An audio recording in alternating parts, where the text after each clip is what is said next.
10واں باب، چرواہے کی تمثیل۔ میں تم سے سچ کہتا ہوں کہ جو کوئی دروازے سے بھیڑ خانہ میں داخل نہیں ہوتا بلکہ اور کسی طرف سے چڑھ جاتا ہے، وہ چور اور ڈاکو ہے، لیکن جو دروازے سے داخل ہوتا ہے وہ بھیڑوں کا چرواہا ہے۔ اس کے لیے دربان دروازہ کھول دیتا ہے اور بھیڑیں اس کی آواز سنتی ہیں، اور وہ اپنی بھیڑوں کو نام بنام بلا کر باہر لے جاتا ہے۔ جب وہ اپنی سب بھیڑوں کو باہر نکال چکتا ہے تو ان کے آگے آگے چلتا ہے اور بھیڑیں اس کے پیچھے پیچھے ہو لیتی ہیں، کیونکہ وہ اس کی آواز پہچانتی ہیں۔ مگر وہ غیر شخص کے پیچھے نہ جائیں گی بلکہ اس سے بھاگیں گی، کیونکہ غیروں کی آواز نہیں پہچانتی۔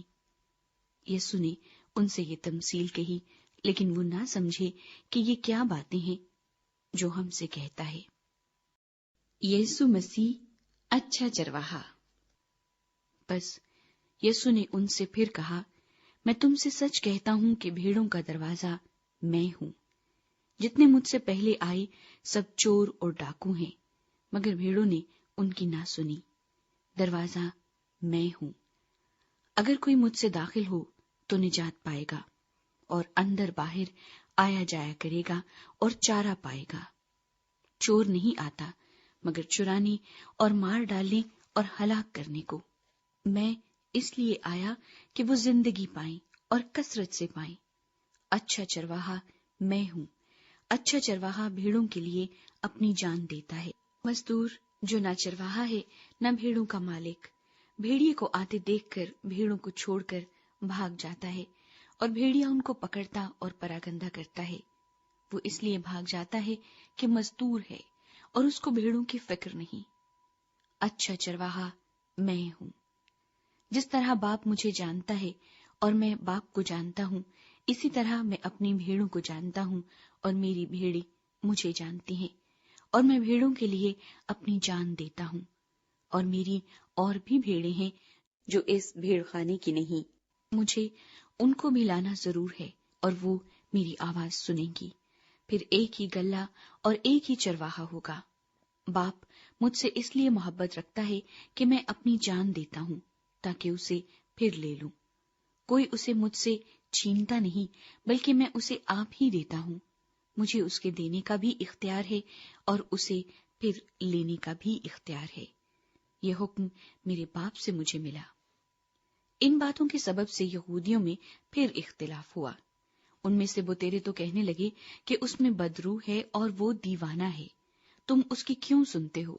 اوروں نے کہا، یہ ایسی شخص کی باتیں نہیں جس میں بدروح ہو۔ کیا بدروح اندھوں کی آنکھیں کھول سکتی ہے؟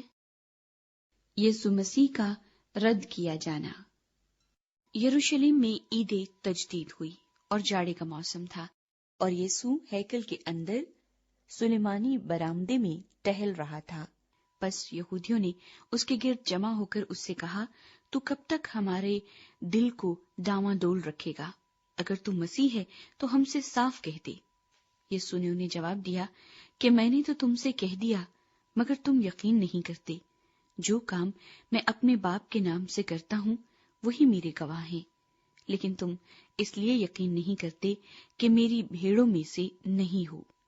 میری بھیڑیں میری آواز سنتی ہیں اور میں انہیں جانتا ہوں، اور وہ میرے پیچھے پیچھے چلتی ہیں، اور میں انہیں ہمیشہ کی زندگی بخشتا ہوں، اور وہ ابد تک کبھی ہلاک نہ ہوں گی، اور کوئی انہیں میرے ہاتھ سے چھین نہ لے گا۔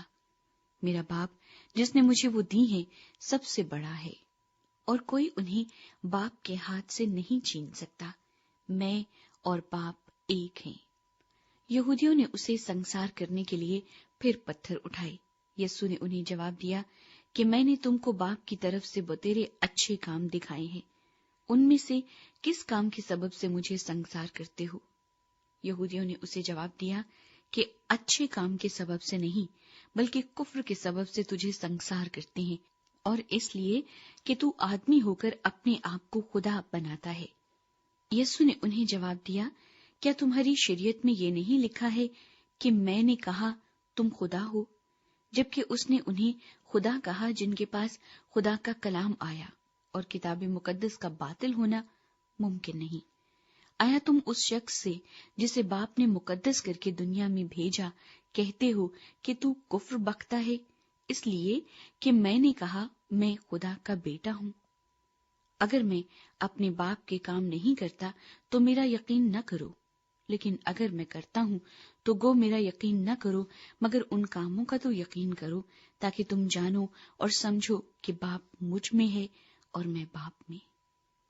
انہوں نے پھر اسے پکڑنے کی کوشش کی، لیکن وہ ان کے ہاتھ سے نکل گیا۔ وہ پھر یردن کے پار اس جگہ چلا گیا جہاں یوحنا پہلے بپتسمہ دیا کرتا تھا، اور وہیں رہا۔